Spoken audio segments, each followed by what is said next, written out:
ഈ 8.0 നെറ്റ്വർക്ക് ഉണ്ട് വി എമ്മിനകത്ത്. ആ വി എമ്മിനകത്ത് നമുക്ക് റൂട്ട് അവൈലബിൾ അല്ല. ആ റൂട്ട് അവൈലബിൾ ആക്കാൻ വേണ്ടിയാണ് നമ്മൾ ട്രൈ ചെയ്തുകൊണ്ടിരിക്കുന്നത്. ഇപ്പൊ നമുക്കിവിടെ ഓപ്പൺ സെൻസ് ഫയർവാൾ ആണ് യൂസ് ചെയ്യുന്നത്. അതിനകത്ത് സെയിം 8.0യിലേക്ക് നമ്മൾ ഗേറ്റ് വേ ക്രിയേറ്റ് ചെയ്തിട്ടുണ്ട്. അതിനൊക്കെ ഒരു റൂട്ട് ക്രിയേറ്റ് ചെയ്തിട്ടുണ്ട്. ഇപ്പൊ 8.1ലേക്ക് അവൈലബിൾ ആകും. ഓക്കെ, അപ്പൊ നമ്മളിപ്പോ ട്രൈ ചെയ്യുന്നത്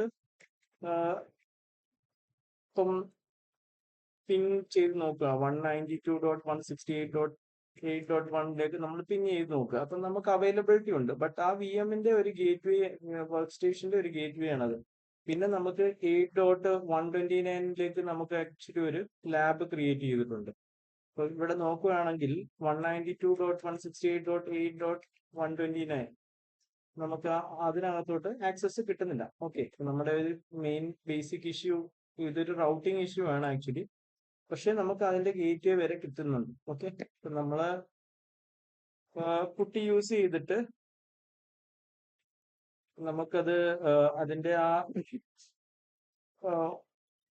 192.168.8.129 കിട്ടില്ല. അപ്പൊ പക്ഷെ നമുക്കൊരു സെർവർ ഉണ്ട്, അതിനകത്തോട്ട് കണക്ട് ചെയ്യാം. 168.8.5. ഓക്കെ, 192.168.8.5 അതിനകത്തോട്ട് നമുക്ക് കണക്ട് ചെയ്യാം. സോറി, 8.5 അല്ല, 20.5. ഓക്കെ, 192.168.20.5. ഓക്കെ, അതിനകത്തോട്ട് നമുക്ക് കണക്ട് ചെയ്യുമ്പോൾ നമുക്ക് ആ റൂട്ട് അവൈലബിൾ ആണോ എന്ന് അവിടുന്ന് ചെക്ക് ചെയ്യാം.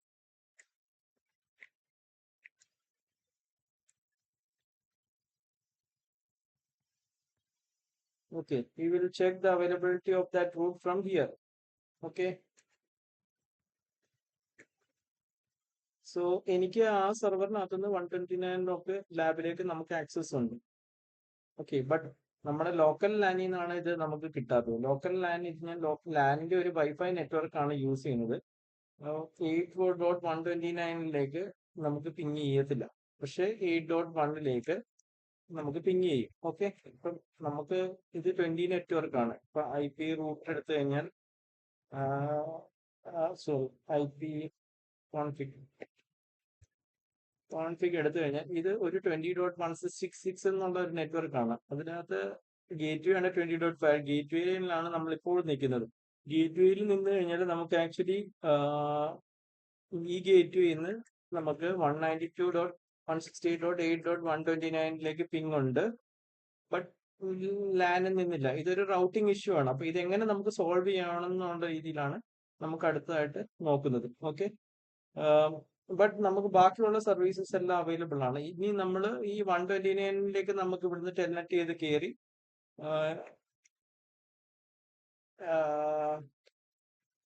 ഓക്കെ, നമുക്ക് ആ 129ലേക്ക് കയറാം. അതിനകത്ത് കയറി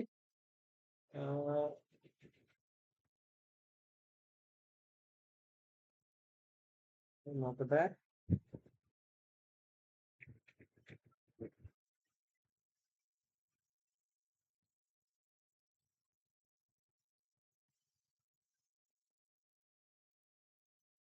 പാസ്വേഡ്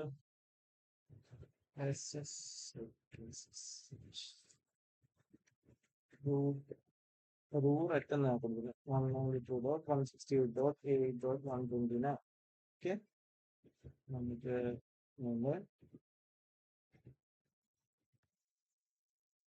ഓക്കെ, നമ്മൾ ആ ലാബിനകത്ത് നമ്മളിപ്പോ കയറിയിരിക്കുകയാണ്. ഓക്കെ, പക്ഷെ നമുക്ക് ഇതിനകത്തുനിന്ന് തിങ് 192.168.20.166, അതായത് ഞാൻ യൂസ് ചെയ്യുന്ന മെഷീനാണ് 166 ആണെന്ന് തോന്നുന്നു. ചെക്ക് ചെയ്യാം. 20.166.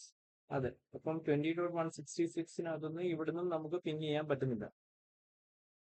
ഓക്കെ, അപ്പൊ രണ്ട് സൈഡിലോട്ട് ഇവിടുന്ന് അങ്ങോട്ടും പറ്റുന്നില്ല, അവിടുന്ന് ഇങ്ങോട്ടും പറ്റുന്നില്ല. 20 നെറ്റ്വർക്കിന് 8ന്റെ അകത്തുള്ള സബ്നെറ്റിന് അറിയാനും പറ്റുന്നില്ല. 20 നെറ്റ്വർക്കിന് 8 നെറ്റ്വർക്കിന് 20ക്കകത്തുള്ളത് അറിയാൻ പറ്റും. അതാണ് ഇവിടുത്തെ നമുക്ക് ഇഷ്യൂ. ഒക്കെ അപ്പൊ ഇതൊരു റൗട്ടിങ് ഇഷ്യൂ ആണ്. അപ്പൊ നമുക്ക് മെയിൻ ആയിട്ട് ഇതിനകത്ത് റൗട്ട്സ് ഏതൊക്കെയാണ് ഓൺലൈൻ നോക്കാം. ഓക്കെ,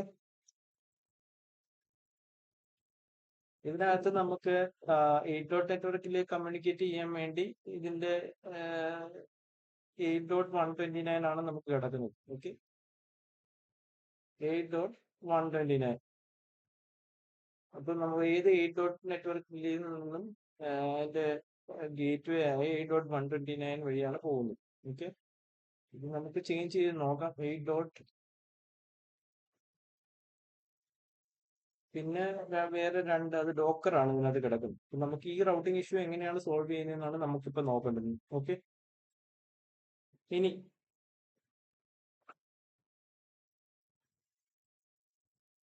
ഇത് ഒരു ടൈപ്പ് ഓഫ് ലാബാണ്. നമുക്ക് റൗട്ടിംഗ് ഇഷ്യൂസിനെ ഐഡന്റിഫൈ ചെയ്യാനും സോൾവ് ചെയ്യാനും വേണ്ടി യൂസ് ചെയ്യുന്ന ഒരു ലാബാണ്.